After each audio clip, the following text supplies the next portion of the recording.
তিনি তো তোমাদের রব, যিনি তোমাকে আমাকে সর্বপ্রথম মাটি থেকে সৃষ্টি করেছেন, মাটির পরে শুক্রবিন্দুতে রূপান্তরিত করাইলেন, শুক্রবিন্দুর পরে আমার আল্লাহ আমাদেরকে জমাট রক্ত গোস্তের আকারে ধারণ করাইলেন, গোস্তের আকারে ধারণ করানোর পর আমার আল্লাহ আপনার মায়ের পেটে, আমার মায়ের পেটের মধ্যে হাতের জায়গায় হাত দিলেন, পায়ের জায়গায় পা দিলেন, চৌকের জায়গায় চোখ দিলেন, অঙ্গ প্রত্যঙ্গ যেখানে যেটা ফিডিং করার কথা সেখানে ফিডিং করলেন।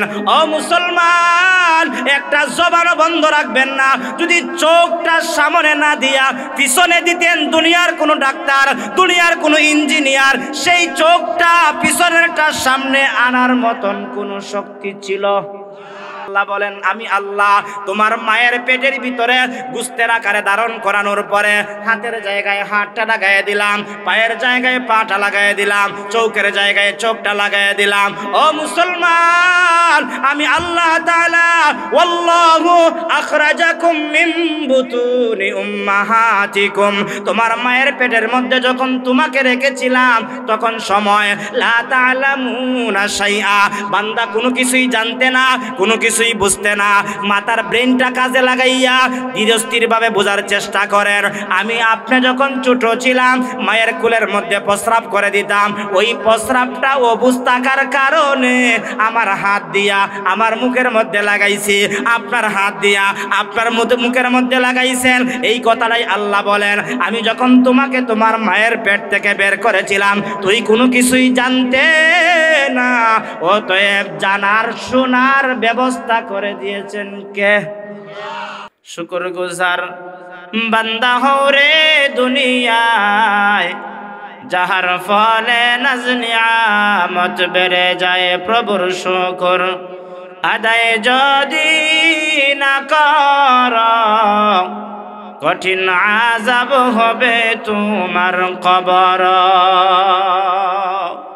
দুনিয়াতে আল্লাহ পাক আমাদেরকে হাজারো নিয়ামত দান করেছেন। যেই জমিনের মধ্যে বিচরণ করি, জমিন আল্লাহ পাকের পক্ষ থেকে দেওয়া নিয়ামত। আল্লাহ রাব্বুল আলামিন আমার আপনার মাথার উপরে যে আসমান আছে, আল্লাযী খালাকা সাবআ সামাওয়াতিন তিবাকা, মাথার উপরে স্তরে স্তরে 7টা আসমান আল্লাহ স্থাপন করে রেখেছেন। এই আসমান আমাদের জন্য আল্লাহর পক্ষ থেকে দেওয়া নিয়ামত। দিনের পরে যে রাত্র আসলো, রাত্রটা আমাদের জন্য আল্লাহর পক্ষ থেকে দেওয়া নিয়ামত। আবার এই রাতের পরে দিন আসবে, এই দিনটাও আল্লাহর পক্ষ থেকে দেওয়া নিয়ামত। ও মুসলমান, তুমি আমি কথা বলি, এই জবান দিয়া কথা বলি, কথা বলতে গিয়া কোনো সময় নির্ধারণ করতে হয় না। যখন যা প্রয়োজন তখনই আমরা জবান দিয়া কথা বলতে পারি। এই জবান দিয়া কথা বলা এটাও আল্লাহ তাআলার পক্ষ থেকে দেওয়া নিয়ামত। বান্দা যদি 3.5 হাত বডির দিকে তাকায়, হাজারো নিয়ামত আল্লাহ পাক আমাদেরকে দান করেছেন। এতগুলো নিয়ামত দিয়ে আল্লাহ পাক আমাদেরকে বলেন, ওরে বান্দা বান্দিরা, এই নিয়ামত পাওয়ার পরে যদি নিয়ামতের শুকরিয়া আদায় করো, আমি আল্লাহ তাআলাকে চিনতে পারো, তাহলে তোমাদের জন্য দুনিয়াতেও কামিয়াব, আখিরাতেও কামিয়াব। দুনিয়ার কামিয়াব, আখিরাতের সফলতার জন্য, কামিয়াবের জন্য এরকম ভাবে এই মস্তিষ্কগুলোর মধ্যে যারা হিসাব বসবে, আল্লাহর পরিচয় জানতে পারবে, আল্লাহ তাআলার পরিচয় জেনে আল্লাহর ইবাদত আর গোলামি যারা করতে পারবে, যারা দুনিয়া এবং আখিরাতে সম্মানী এবং দামি হয়ে যাবে। জোরে বলুন ঠিক কিনা? এজন্য এই রবকে চিনতে হবে, যেই রব রাত্র দিলেন, যেই রব দিন দিলেন, যেই রব কথা বলার শক্তি দিলেন, যেই রব আল্লাহ আসমান দিলেন, যেই রব আল্লাহ পাক জমিন দিলেন, যেই রব আল্লাহ পাক পাহাড় দিলেন, পর্বত দিলেন, যেই রব আল্লাহ পাক হাজারো নিয়ামত দিয়া বডিটা বানায়া দিলেন, ওই রব আল্লাহকে চিনা আমার আপনার জন্য দরকার আছে না নাই? যে যাকে চিনে সে তাকে মানে। আজকে রবকে চিনি না, সেজন্য রবকে মানতে পারি না। আজকে রবকে না চিনার কারণে রবের গোলামি থেকে আমরা মাহরুম হয়ে গেছি। আজকে রবকে না চিনার কারণে রবের গোলামি থেকে আমরা দূরে সরে রয়েছি। ও মুসলমান, এখনো সময় আছে, হায়াতের জিন্দেগিতে রবকে চিনো, রবের গোলামি করো, না থাকতে পারে, তোমার পয়সা না থাকতে পারে, তোমার সম্পদ না থাকতে পারে, তুমি যদি রবকে চিনতে পারো, তুমি চুপড়ি ঘরের মালিক হতে পারলে আল্লাহ তাআলা তোমাকে কোটি কোটি টাকার মালিকের চাইতেও বেশি সম্মান আর মর্যাদা দান করবেন। জুড়ে বলুন ঠিক কিনা? এজন্য মুনিব রবকে চিনতে হবে, মুনিব রবকে চিনা দরকার, আমাদের জন্য দরকার আছে না নাই? এই রবের পরিচয় সম্পর্কে আজ আমি আলোচনা করব। সেজন্য আমি সূরাতুল হামিম সেজদার 30 নং আয়াত এবং 31 নং আয়াত 32 নং আয়াত তিনখানা আয়াতে কারিমা তেলাওয়াত করেছি।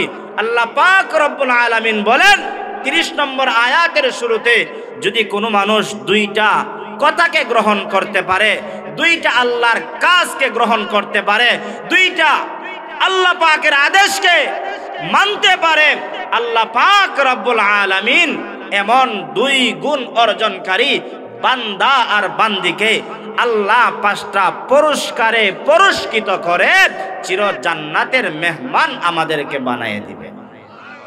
আর একটু জোরে বলেন না সুবহানাল্লাহ। আল্লাহ রাব্বুল আলামিন সূরাতুল হামিম সেজদার 30 নং আয়াতের শুরুতে বলেন,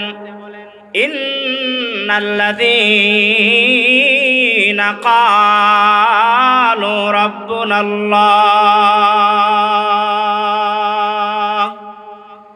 এক নম্বরে যারা আল্লাহকে রব বলে স্বীকার করবে, 2 নম্বরে হলো তুম্মাস্তাকামু,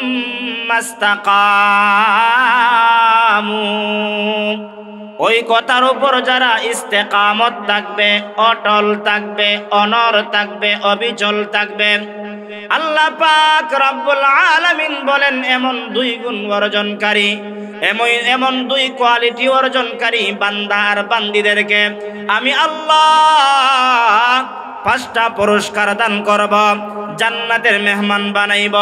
স্বয়ং আমি আল্লাহ ওই বান্দা আর বান্দীদেরকে নিজে মেজবান হইয়া জান্নাতি বান্দা বান্দীদেরকে মেহমানদারি করাইবেন। সুবহানাল্লাহ। একজন মেম্বার সাহেব যদি আপনার বাড়িতে আসে, অথবা মেম্বারের বাড়িতে গিয়ে যাওয়ার পরে যদি মেম্বার সাহেব নিজে যদি লইয়া একটা গোস্তের টুকরা দেয়, জনগণ যে পরিমাণ খুশি হয়, মেম্বার সাহেব লইয়া দিছে বা চেয়ারম্যান সাহেব লইয়া দিলে তো আরো বেশি খুশি, ঠিক কিনা? দুনিয়ার মানুষ যদি, দুনিয়ার একজন দামি মানুষে যদি এমন জিনিস দেয় আর দেওয়ার দ্বারা যদি খুশি হয়, আহকামুল হাকিমিন আল্লাহ বলেন এই 2টা কোয়ালিটি অর্জন করে, 2টা গুণ অর্জন করে জান্নাতে আসবা। আর ওই জান্নাতের মধ্যে আমি আল্লাহ আহকামুল হাকিমিন, আমি আল্লাহ নিজে মেজবান হব, তোমাদেরকে মেহমান বানাইব, আমি আল্লাহ নিজে তোমাদেরকে মেহমানদারি করাইব। তাহলে গুণ অর্জন করতে হবে আমাদেরকে কয়টা? 2টা। 1 নম্বরে ইন্নাল্লাযীনা ক্বালু রাব্বুনাল্লাহ, 1 নম্বরে আল্লাহ তাআলাকে রব বলে স্বীকার করতে হবে। রব শব্দের অনেক আলোচনা আছে, এর মধ্যে রব শব্দটা শুরুতেই বলে রাখি, আল্লাহ তাআলা কোরআনুল কারীমের বিভিন্ন জায়গায় রব শব্দটা আল্লাহ উল্লেখ করেছেন। মনে করেন একজন নামাজি নামাজের মধ্যে দাঁড়ায়, দাঁড়ানোর পরে সর্বপ্রথম যেই সূরাটি পড়ে সূরাতুল ফাতিহা, গ্রামগঞ্জে বলেন, সাধারণ মুসল্লি বলেন, যদি ও সূরা ফাতিহা জানে না, নামটা বলতে পারে না, আলহামদুলিল্লাহ সূরা চিনে, এমন মানুষ আসেনি? এই সূরাতুল ফাতিহার শুরুতেই যে একটা মানুষ বলে আলহামদুলিল্লাহি রাব্বিল আলামিন, সমস্ত প্রশংসা ওই আল্লাহ তাআলার জন্য, যেই রব আল্লাহ তাআলা বিশ্ব জাহানের প্রতিপালক। ও মুসলমান, একটা জবান বন্ধ রাখবেন না। আলহামদুলিল্লাহি রাব্বিল আলামিন এই আয়াতের ভিতরে রব শব্দটা আছে না নাই? আর একটু জোরে বলেন। একটা মানুষ মনে করেন সূরা ফাতিহা নামাজের মধ্যে দাঁড়াইয়া শেষ করলো, সূরা মিলাইল, সূরা মিলানোর পরে আবার রুকুতে যায়। যারা এশার নামাজ পড়ে এসেছেন, ইমাম সাহেব যখন বলছেন আল্লাহু আকবার, সমস্ত মুসল্লিরা রুকুতে চলে গেল। রুকুতে যাওয়ার পর 3 বার হোক, 5 বার হোক, 7 বার হোক, আপনিও একটা তাসবিহ পড়েছেন, আমিও একটা তাসবিহ পড়েছি, ইমাম সাহেবও তাসবিহ পড়েছে। পনারগাঁও মসজিদের ইমাম সাহেব বলেন, বাইতুল মুকাররম মসজিদের ইমাম সাহেব বলেন, খানায়ে কাবার চত্বরের ইমাম সাহেব বলেন, মসজিদে নববীর ইমাম সাহেব বলেন, যত জায়গার যত ইমাম সাহেব আছে, রুকুর মধ্যে গিয়ে একটা তাসবিহ পড়ে, সুবহানা রাব্বিয়াল আ'লা, সুবহানা রাব্বিয়াল আ'লা। এই তাসবিহর ভিতরেও রব শব্দটা আছে না নাই? আরেকটু জোরে বলেন না। সামি আল্লাহু লিমান হামিদা, রব্বানা লাকাল হামদ। এরপরে আবার আপনি তাসবিহ শেষ করার পরে, আল্লাহ পাকের পুত পবিত্রতার কথা শেষ করার পরে সেজদায় গেলেন। সেজদায় গিয়ে আপনি আরেকটা তাসবিহ পড়লেন, সুবহানা রাব্বিয়াল আ'লা, সুবহানা রাব্বিয়াল আ'লা। এই তাসবিহ শব্দের ভিতরেও রব আছে। মনে করেন আপনি নামাজ শেষ করে ফেললেন, আসসালামু আলাইকুম ওয়া রাহমাতুল্লাহ, আসসালামু আলাইকুম ওয়া রাহমাতুল্লাহ, নামাজ শেষ। আপনি মনে করেন একা একই নামাজ পড়েছেন। নামাজের পরে আপনি আল্লাহর দরবারে হাত বাড়াইছেন। আপনার একটা মা মারা গেল, আপনার একটা বাবা মারা গেল, অথবা মনে করেন আপনার বাবা মাত্র কয়েকদিন আগে মারা গেল। ওই মায়ের জন্য, বাবার জন্য আমরা একটা দোয়া পড়ি, রব্বির হামহুমা কামা রব্বায়ানি সগীরা। এই আয়াতে কারিমার মাধ্যমে দোয়া করে এমন নামাজি মানুষ আছে না নাই? আরেকটু জোরে বল। এই আয়াতের মধ্যেও রব শব্দটা আছে। এরপরে আরো অনেক দোয়া অনেকে করে, রব্বানা আতিনা ফিদ দুনিয়া, রব্বানা যালামনা আনফুসানা, রব্বানা ফাগফির লানা যুনুবানা, রব্বানা ওয়া আতিনা মা ওয়া'আদতানা, রব্বানা হাব লানা মিন আজওয়াজিনা। এরকম ভাবে অনেক আয়াত আছে যে আয়াতের শুরুতেই রব শব্দটা আছে। কোরআনুল কারীমের সর্বশেষ সূরা, যেটারে আমরা কুল আউযু বিরাব্বিন নাস কই, আছে নি? সূরা নাস। এই আয়াত, এই সূরার মধ্যে, এই আয়াতের মধ্যে কুল আউযু বিরাব্বিন নাস আয়াতের মধ্যে রব শব্দটা আছে না নাই? বুঝুন না আমার কথা? আল্লাহ রাব্বুল আলামিন কোরআনুল কারীমের বিভিন্ন আয়াতে রব শব্দটা আল্লাহ উল্লেখ করেছেন, কিন্তু রব শব্দের ব্যাখ্যা অনেক আছে। আমি আপনাদের সামনে 2টা সংক্ষেপে ব্যাখ্যা করব। তাফসিরে বাইজাবির মধ্যে উল্লেখ করেছেন, রব শব্দের 1 নাম্বার ব্যাখ্যা হলো, রব এমন একজন সত্তা যিনি সকাল থেকে সন্ধ্যা পর্যন্ত, জীবনের শুরু লগ্ন থেকে শেষ পর্যন্ত একটা মানুষের সব কিছুর প্রয়োজন মিটিয়ে দেন। তিনি কে? আরো জোরে। মাহমুদুল হাসান গনবী সাহেব রবের কথা বলতে গিয়া বলেছিলেন, হিন্দুরা বলে তাদের রব আছে, তাদের উপরওয়ালা একজন আছে 33 কোটি। ইহুদিরা বলে ওয়াকালাতিল ইয়াহুদু উযাইরুন ইবনুল্লাহ ওয়াকালাতিন নাসারাল মাসীহ ইবনুল্লাহ। ইহুদিরাও আল্লাহর সঙ্গে অংশীদার করে, নাসারারাও আল্লাহর সঙ্গে অংশীদার করে। কিন্তু আপনি মুমিন, আমি মুমিন, সকল মুমিনরা বিশ্বাস করি আমাদের একাধিক রব নয়, 33 কোটি রব নয়, আমাদের রব হলেন একমাত্র। তিনি কে? আরো জোরে আওয়াজ দিয়া বলুন কে? তাহলে 1 নাম্বার ব্যাখ্যা হলো, রব তিনি যিনি সকাল থেকে সন্ধ্যা পর্যন্ত, জীবনের শুরু লগ্ন থেকে শেষ পর্যন্ত সব কিছুর প্রয়োজন যিনি মিটিয়ে দেন, তিনি হলেন আল্লাহ। 2 নম্বরের ব্যাখ্যা, রব এমন একজন সত্তা যিনি কোনো বস্তুকে ধীরে ধীরে, ক্রমান্বয়ে, আস্তে আস্তে যথাস্থানে মানজিলে মাকসাদের মধ্যে পৌঁছে দেন, তিনি হলেন রব। উদাহরণ দেই এই কথাটা বুঝাইতে গিয়া। আমাদের গ্রামে ছাগলের বাচ্চা আছে না নাই? ছাগলের মা আছে না নাই? মুরগ আছে না নাই? মুরগের বাচ্চাও আছে, গরুও আছে, গরুর বাচ্চাও মানুষও আছে, মানুষের সন্তানও আছে। একটা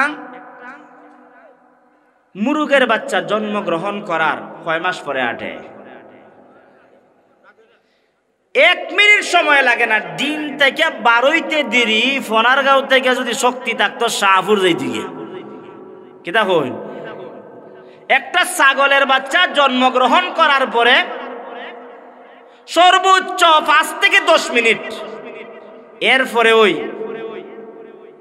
মঙ্গলেশ্বর থেকে ফোনারগাঁও আর ফোনারগাঁও থেকে ইসাগুড়া যাইতে তার কোনো অসুবিধা হয় না। একটা গরুর বাচ্চা জন্মগ্রহণ করার সর্বোচ্চ আধা ঘন্টা। কয় ঘন্টা? আধা ঘন্টা বেশি দিছি। এর আগেই দেখা যায় লিয়া সাফ সফ কইরা দেখা যায় মোটামুটি খার হয়ে যায় কি 2-5 মিনিটের ভিতরে। তারপরে বললাম 1 মিনিটের ভিতরে একটা মুরগের বাচ্চা হাঁটতে পারে, 5 মিনিটের ভিতরে একটা ছাগলের বাচ্চা হাঁটতে পারে, আধা ঘন্টার ভিতরে একটা গরুর বাচ্চা হাঁটতে পারে। মানুষ আশরাফুল মাখলুকাত, সৃষ্টির শ্রেষ্ঠ জাতি, কয় মিনিট পরে হাঁটে? হ্যাঁ, 10 মাসও হাঁটতে পারে না, আরো বেশি সময় লাগে। কোন বাচ্চা আছে 18 মাসও হাঁটতে পারে না। আচ্ছা ধরে নিলাম, মনে করেন 1 বছর। 1 বছরের আগে তো আখেরি জামানা, তো এখন আরো আগে হাঁটার চেষ্টা করে।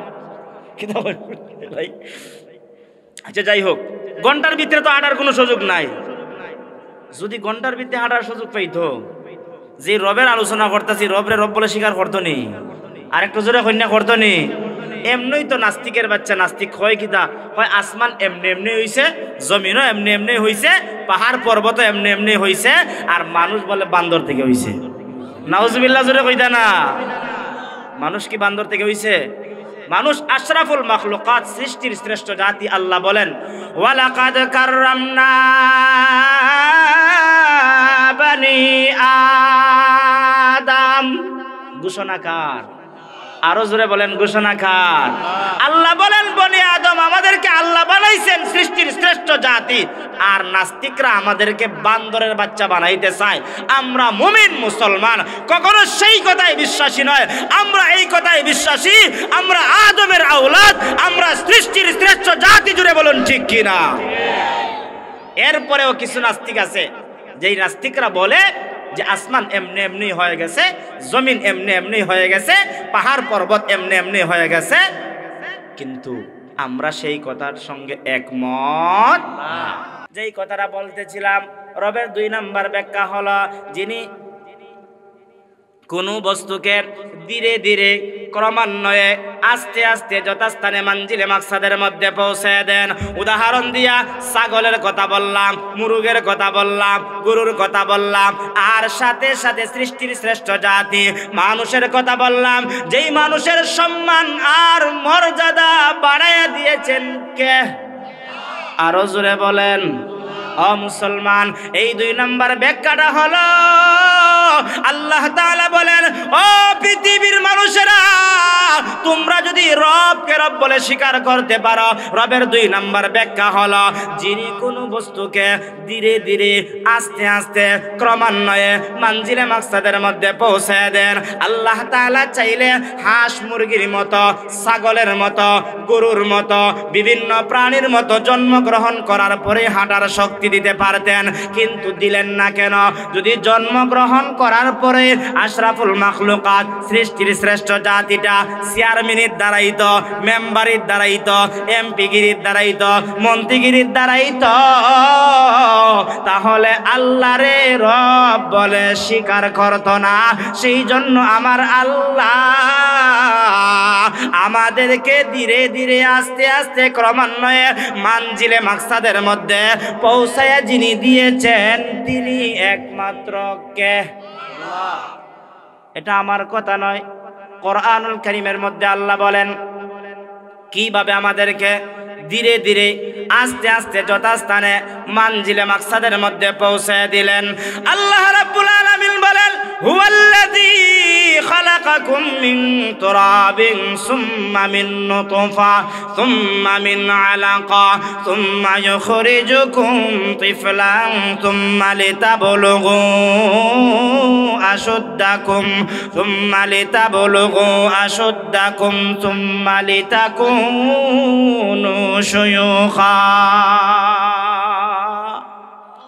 তিনি তো তোমাদের রব, যিনি তোমাকে আমাকে সর্বপ্রথম মাটি থেকে সৃষ্টি করেছেন। অনেক ব্যাখ্যা, কথাটা শেষ করে দিলাম। মাটির পরে শুক্রবিন্দুতে রূপান্তরিত করাইলেন। শুক্রবিন্দুর পরে আমার আল্লাহ আমাদেরকে জমাট রক্ত গোস্তের আকারে ধারণ করাইলেন। গোস্তের আকারে ধারণ করানোর পর আমার আল্লাহ আপনার মায়ের পেটে, আমার মায়ের পেটের মধ্যে হাতের জায়গায় হাত দিলেন, পায়ের জায়গায় পা দিলেন, চৌকের জায়গায় চোখ দিলেন, অঙ্গ প্রত্যঙ্গ যেখানে যেটা ফিডিং করার কথা সেখানে ফিডিং করলেন। ও মুসলমান, একটা জবান বন্ধ রাখবেন না। যদি চোখটা সামনে না দিয়া পিছনে দিতেন দুনিয়ার কোনো ডাক্তার, দুনিয়ার কোনো ইঞ্জিনিয়ার সেই চোখটা পিছনেরটা সামনে আনার মতন কোনো শক্তি ছিল? আর একটু জোরে বলেন। আল্লাহ বলেন, আমি আল্লাহ তোমার মায়ের পেটের ভিতরে গোস্তের আকারে ধারণ করানোর পরে হাতের জায়গায় হাতটা লাগাই দিলাম, পায়ের জায়গায় পাটা লাগাই দিলাম, চোখের জায়গায় চোখটা লাগাই দিলাম। ও মুসলমান, আমি আল্লাহ তাআলা ওয়াল্লাহু আখরাজাকুম মিন বুতুনি উম্মাহাতিকুম, তোমার মায়ের পেটের মধ্যে যখন তোমাকে রেখেছিলাম তখন সময় লা তা'লামুনা শাইআ, বান্দা কোনো কিছুই জানতে না, কোনো কিছুই বুঝতে না। মাথার ব্রেনটা কাজে লাগাইয়া ধীরস্থিরভাবে বোঝার চেষ্টা করেন। আমি আপনি যখন ছোট ছিলাম মায়ের কোলের মধ্যে প্রস্রাব করে দিতাম, ওই প্রস্রাবটা অবুঝ থাকার কারণে আমার হাত দিয়া আমার মুখের মধ্যে লাগাইছি, আপনার হাত দিয়া আপনার মুখের মধ্যে লাগাইছেন। এই কথাটাই আল্লাহ বলেন, আমি যখন তোমাকে তোমার মায়ের পেট থেকে বের করেছিলাম তুই কোনো কিছুই জানতে না, অতএব জানার শোনার ব্যবস্থা করে দিয়েছেন কে? আল্লাহ তাআলা বলেন, আমি আল্লাহ তোর মায়ের পেটের ভিতরে তোরে ফিডিং করার পরে সুম্মা ইউখরিজুকুম তিফলা, শিশুরূপে আমি আল্লাহ তোরে দুনিয়াতে পাঠাইলাম। দুনিয়াতে কই থেকে পাঠাইলাম জানো? আমি আল্লাহ ওয়াল্লাহু আখরাজাকুম মিন বুতুনি উম্মাহাতিকুম, তোমাকে তোমার মায়ের পেট থেকে বের করেছিলাম। আর বের করার সময় তুই কোনো কিছুই জানতে না। এরপরে আল্লাহ বলেন, ওয়াজআলা লাকুমুস সামআ ওয়াল আবসারা ওয়াল আফইদা, ও বান্দা দেখার মতন শক্তি আমি আল্লাহ দিলাম, শ্রবণ করার মতন শক্তি আমি আল্লাহ দিলাম, ভালো মন্দ বুঝার মতন শক্তি আমি আল্লাহ দিলাম। যদি জন্মের পরেই সব কিছু পেয়ে যাইতে তাহলে আমি রব আল্লাহকে রব বলে স্বীকার করতে না। এই জন্য আমি আল্লাহ ধীরে ধীরে ক্রমান্বয়ে তোরে রব চিনার জন্য আমি আল্লাহ এরকম পরিবর্তন ঘটায় দিয়েছি। জোরে আওয়াজ দিয়ে বলুন আল্লাহু আকবার। ও মুসলমান, আজকে তো রবকে চিনি না, আর না চিনার কারণে মসজিদের মিনারের রবের আহ্বান আসে, সেই রবের ডাকে সাড়া দিতে পারি না। তাহলে ধীরে ধীরে আমার অস্তিত্ব ছিল না, মাটি থেকে আল্লাহ অস্তিত্ব দিলেন। এরপরে শুক্রবিন্দু, যেই শুক্রটা বাবা তার সন্তানের সামনে উচ্চারণ করতে চায় না, স্বামী তার স্ত্রীর সামনে উচ্চারণ করতে চায় না, এমন নুতফা থেকে আল্লাহ আমাকে আপনাকে সৃষ্টি করেছেন। এরপরে গোস্তের আকারে ধারণ করাইয়া, আচ্ছা বলুন তো দেখি, যদি মায়ের পেটের ভিতরে সমস্ত বডি দেওয়ার পরে জানটা না দিতেন দুনিয়ার কোন এমপি মন্ত্রী দিতে পারতো? মনে হয় মোদি সরকারে দিতে পারতো, আমেরিকায় তো পারবই, কি তখন পাওয়ার আছে না? জান দেওয়ার ক্ষমতা পৃথিবীর কারো একমাত্র আছে কার? আল্লাহর আছে।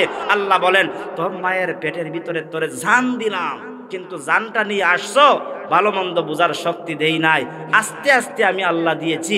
কিভাবে আল্লাহ দিয়েছেন? আল্লাহ বলেন, সুম্মা ইউখরিজুকুম তিফলা, শিশুরূপে যখন আমি আল্লাহ তোরে তোর মায়ের পেটের ভিতরে ছেড়ে দিলাম, মায়ের পেটের ভিতরে দেওয়ার পরে আমি আল্লাহ রাব্বুল আলামিন এই শিশুরূপ থেকে সুম্মা ইউখরিজুকুম তিফলা সুম্মা লিতাবলুগু আশুদ্দাকুম, আমি আল্লাহ এই শিশু থেকে তোরে যৌবনে পদার্পণ করাইলাম। আজকে যেই যুবকেরা যৌবনে পদার্পণ করেছ, তারপরে রবকে চিনতে পারো না, যে রাখো তোমার যৌবন একদিন থাকবে না। এই যৌবনের মধ্যে বাড়ি পালাইয়া দিবেন একমাত্র কে?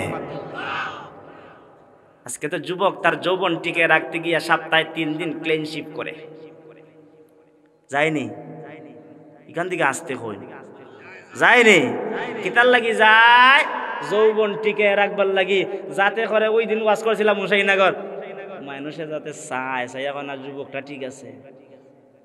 কিন্তু তুমি যতই ক্লিনশিপ করো না কেন, যত উন্নত মানের তুমি ক্লিনশিপ করো না কেন, তোমার বয়সের যখন একটা বাটা পড়ে যাবে সেটা কেউ আটকায় রাখতে পারে। কিন্তু এই যৌবনটা যদি আল্লাহর কাজে, রবকে চিনার কাজে লাগাইতে পারো, তুমি যুবক শুনে রাখো, তোমার এই যৌবন যদিও না থাকে, কিয়ামতের কঠিন ময়দান অতিক্রম করার পরে আল্লাহ একটা জীবন দিবেন, ওই জীবনের মধ্যে তোমার যৌবন আসবে, কিন্তু যৌবন আর শেষ হবে।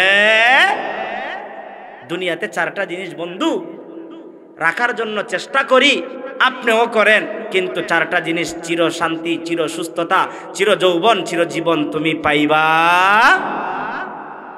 চিরজীবনের জন্য মানুষ না কত পাগল, জীবনটা টিকায় রাখার জন্য মানুষ কতই না চেষ্টা করে, যৌবনটা টিকায় রাখার জন্য কতই না চেষ্টা করে, কত ধরনের কত ক্রিম মাখে, যে ক্রিম মাইকাও নি দেখা যায় যৌবন টিকায় রাখা যায়। অন্য দেশ হয়ে গিয়া চামড়া, ডিল চামড়ারে কি করায়, হ্যাঁ টাইট করায়, আর হয় মানছে তাতে হয় যুবক।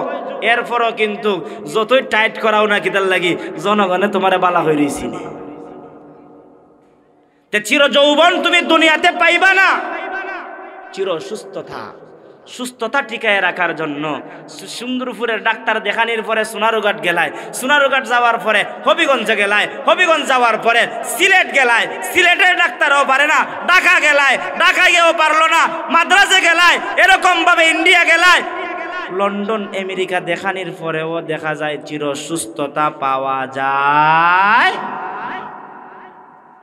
ও মুসলমান, চির শান্তি, চির শান্তি মানুষ দুনিয়াতে তুখায়, তালাশ করে।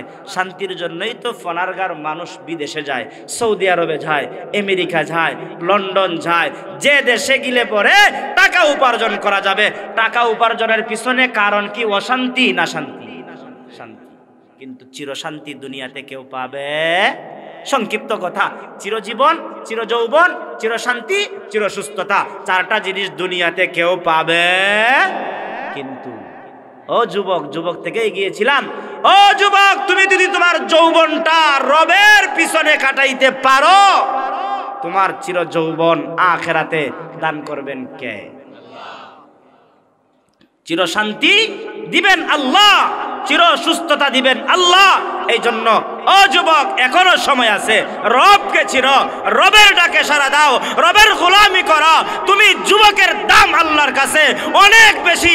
তুমি তোমার যৌবনটা যদি আল্লাহর কাছে, দ্বীনের কাছে, ইসলামের কাছে লাগাইতে পারো, তুমি যুবক আল্লাহর আরশের নিচে স্থান পেয়ে যাইবা। জুড়ে বলুন ঠিক কিনা? অতএব তোমার যৌবন দান করেছেন একমাত্র সুম্মা ইউখরিজুকুম তিফলা সুম্মা লিতাবলুগু আশুদ্দাকুম। আল্লাহ বলেন, আমি আল্লাহ তোমারে শিশুকাল থেকে যৌবনে পদার্পণ করাইলাম, যৌবনে সারা জীবন রাখি না। সুম্মা লিতাকুনু শুয়ুখা, যৌবন থেকে আল্লাহ বলেন আমি তোমাদেরকে বৃদ্ধে রূপান্তরিত করাইলাম। আজকে যেই সমস্ত চাচার বয়সে যারা আছেন, যাদের চুলগুলো পেকে গেছে, দাড়িগুলো পেকে গেছে, এরকম ভাবে যাদের চামড়া ডিল হয়ে গেছে, তারাও তো একদিন যুবক ছিল। আল্লাহ তাআলা বলেন যৌবন সারা জীবন থাকবে না। সুম্মা লিতাকুনু শুয়ুখা, আমি আল্লাহ যৌবনে পদার্পণ করাইলাম, যৌবনের পরে বৃদ্ধে রূপান্তরিত করাইলাম। ও মুসলমান, বৃদ্ধে রূপান্তরিত করানোর পর আমি আল্লাহ তোমাদের মধ্য থেকে কাউকে জন্মের আগেই দুনিয়া থেকে বিদায় করে দেয়, আবার কাউকে শেষ প্রান্তে রূপান্তরিত করাইয়া বয়োবৃদ্ধ করাইয়া লাঠির মধ্যে বর দিয়া হাঁটাইয়া আমি আল্লাহ দুনিয়া থেকে বিদায় করি। ওই আয়াত দ্বারা প্রমাণ হয় আমার আল্লাহ আমার রব হলেন তিনি, যিনি কোনো বস্তুকে ধীরে ধীরে ক্রমান্বয়ে আস্তে আস্তে যথাস্থানে মানজিলে মাকসাদের মধ্যে পৌঁছে দিলেন। একটা সন্তান যখন তার বাবা মনের ভিতরে আশা থাকে আমার সন্তানটা যদি যৌবন পায় তাহলে তো কাজকর্ম করবে, আল্লাহ বলেন তোর সন্তানটা জন্মগ্রহণ করার পরে যৌবনে পদার্পণ করাই না, আমি আল্লাহ ধীরে ধীরে আস্তে আস্তে তাদেরকে যৌবনে পদার্পণ করাইলাম। সংক্ষিপ্ত 2 নম্বরের ব্যাখ্যা। 1 নাম্বার হলো যিনি সকাল থেকে সন্ধ্যা পর্যন্ত জীবনের শুরু লগ্ন থেকে শেষ পর্যন্ত সব কিছুর প্রয়োজন মিটিয়ে দেন তিনি হলেন রব।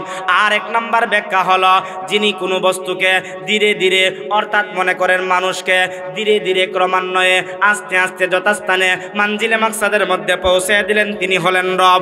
এই জন্য আল্লাহ বলেন ইন্নাল্লাযীনা ক্বালু রাব্বুনাল্লাহ, যারা বলবে আল্লাহ আমাদের রব, এবার বলুন আমাদের রব কে?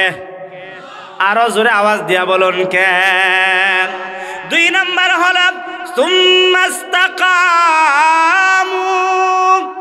ওরে বান্দা বান্দিরা তোমরা যদি রবকে রব বলে স্বীকার করার পরে ওই কথার উপর ইস্তেকামত থাকতে পারো, অটল থাকতে পারো, অনর থাকতে পারো, আল্লাহকে রব বলে স্বীকার করার কারণে মা ছাড়তে হয়, বাবা ছাড়তে হয়, দেশ ছাড়তে হয়, সমাজ ছাড়তে হয়, তারপরেও আল্লাহকে ছাড়ে না এমন মুমিন মুসলমান পৃথিবীতে আছে না নাই? আর একটু জোরে বলেন। কিন্তু আমরা 1 কাপ চার বিনিময়ে দেখা যায় আল্লাহরে বলিলাই, আসি না নাই? 1 কাপ চা সুন্দরপুর বাজারও আর একটা টুস বিস্কুট যদি বেকারির থেকে আইনা দেয় কয় বেটা আল্লাহর ইবাদত করে আগে দে আমার নেতা, আছে না নাই? এই মুসলমান আর নবীর জামানায় আল্লাহর রব বলে স্বীকার করার কারণে হযরতে বেলালের গলার মধ্যে রশি লাগাইয়া টানা হইছে, হেসরানি হইছে, কিন্তু ওই বেলাল আল্লাহকে বলে নাই, আল্লাহ শব্দটা তার কাছ থেকে ছিনিয়ে নিতে পারে নাই। আজকে তো আমরা 1 কাপ চার বিনিময় আল্লাহরে পিছনে পালায় দেই। জেনে রাখবা আল্লাহকে যারা পিছনে পালাইলো তার দুনিয়াও বরবাদ আখিরাতও বরবাদ, দুনিয়াও ধ্বংস আখিরাতও ধ্বংস। জুড়ে বলুন ঠিক কিনা? আর যারা আল্লাহরে মানছে, আল্লাহরে রব বলে স্বীকার করছে, আর এই রবরে রব বলে স্বীকার করতে গিয়া যত কষ্ট, যত নির্যাতন, যত এরকম ভাবে জুলুম আসবে, সমস্ত জুলুম নির্যাতনকে যারা সহ্য করবে তাদের জন্য পুরস্কার আছে কার কাছে? আল্লাহ।